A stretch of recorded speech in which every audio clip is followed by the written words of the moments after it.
यार वो कहते हैं ना, लोर लोर सच कहते हैं. Hello everyone, refer and I R back.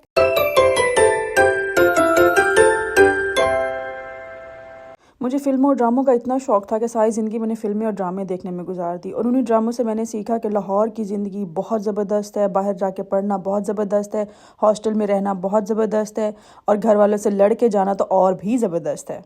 यही ख्वाब मैंने बचपन से देखा था कि मैं बाहर पढ़ने जाऊंगी, वहाँ की ज़िंदगी बहुत आलीशान होगी, बहुत मज़ा आएगा मुझे. लेकिन ऐसा बिल्कुल नहीं था. आगे मुझे मिला बाबा जी का ठुल्लू. मैं लाहौर जाने के लिए जितना मोटिवेटेड और ईगर थी, मेरे बाबा उतना ही मुझे अपनी नज़रों से दूर करने से डरते थे. उनको हमेशा यही डर लगा रहता था कि मैं कोई कांड कर दूंगी.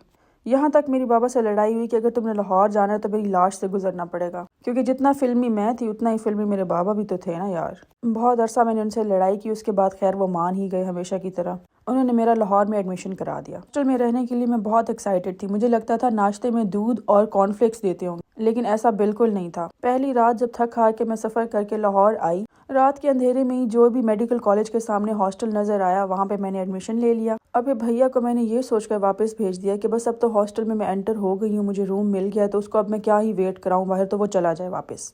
जब वो वापस चला गया, मैं सो गई. सुबह उठी तो मुझे लगा कि वही मेरे जहन में तो यही था कि अंडे और कॉर्नफ्लेक्स मिलेंगे या दूध मिलेगा, ये सब चीज़ें मिलेंगी. और मुझे क्या मिला यार, आप लोगों ने स्क्रैम्बल्ड एग्स तो खाए होंगे सब ने, लेकिन स्क्रैम्बल्ड एग में पानी डाल के किसी ने नहीं खाया होगा. Yes, you heard me right. हमारी वार्डन ने हमें हौच पौच बना के दिया, या जिसको आप शकशुका कहते हैं, स्क्रैम्बल्ड एग्स कहते हैं, वो बना कर दिया और उसमें पानी डाल दिया ताकि वो ज़्यादा बढ़ जाए और कुछ ज़्यादा लड़कियां उसको खा सकें. और उसका टेस्ट इतना गंदा था, इतना गंदा था, ऐसे लग रहा था जैसे मैं कच्चे अंडे खा रही हूँ. उसमें से इतनी छिच्छी की बो थी कि मैंने अल्लाह अल्लाह करके खा लिया, क्योंकि मैं एक्साइटेड थी कि सुबह मेरा कॉलेज है और मुझे बहुत मज़ा आएगा वहाँ जाके. वहाँ भी खैर कुछ खास मज़ा नहीं आया, वो मैं आपको बाद में बताऊंगी. और जब मैं रात को वापस आई तो जी हमारी वार्डन ने कहा कि आपको ना आज डिनर सुन रहे हैं आप, डिनर में आपको पुलाव मिलेगा.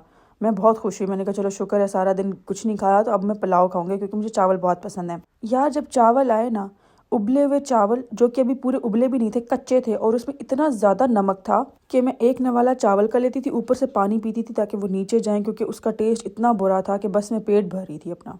अब वो पहली रात थी मेरी, और मैं पहली ही रात इतना रो के सोई, क्योंकि मुझे घर वालों की बहुत याद आ रही थी. हॉस्टल इतना बुरा था, वार्डन इतनी बुरी थी, खाना इतना बुरा था, कुछ भी अच्छा नहीं था. लेकिन बहन की अकड़ देखो, घर फोन नहीं करना, बाबा को ये नहीं कहना कि मेरा फैसला गलत था, क्योंकि मेरा कंपटीशन तो बाबा के साथ. अगर मैं बाबा को ये बताती कि यहाँ पे ये मुश्किलात है, मैं रह नहीं सकती, तो उनको लगता कि मैं वीक हूँ और वो मुझे वापस बुला लेते, जो कि मैं बिल्कुल भी नहीं जाना चाहती थी.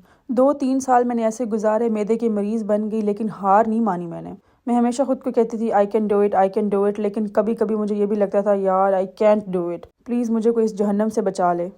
फिर चौथे साल ये हुआ कि मैंने जॉब करना शुरू कर दी. एक तो ये सोच थी कि पॉकेट मनी निकल आएगी, दूसरा ये कि बाबा को ये शो कराऊंगी कि देखें 25,000 की नौकरी करके मुझे आपकी 35,000 की पॉकेट मनी की ज़रूरत नहीं है, आप अपने पास रखें. लाइक सिली मी यार, मतलब कौन अपने बाप के साथ 35,000 के मुकाबले में 25,000 की नौकरी कर रहा है, सारा दिन यूनिवर्सिटी में जलील हो रहा है और शाम को क्लिनिक में या कहीं काम कर रहा है सिर्फ 25,000 के लिए, सिर्फ अपने बाप को ये शो कराने के लिए कि मैं ये सब कुछ अकेले मैनेज कर सकती हूँ, जो कि मुझसे बिल्कुल नहीं हो रहा था यार, बिल्कुल भी नहीं हो रहा था. मैं हार मान रही थी, लेकिन बाबा को मैं ये शो कराती थी कि मैं बिल्कुल ठीक हूँ, लेकिन रियलिटी इसके बरक्स थी. और ट्रस्ट मी, डेली मैं रो के सोती थी. Thank you so much for watching. Bye bye.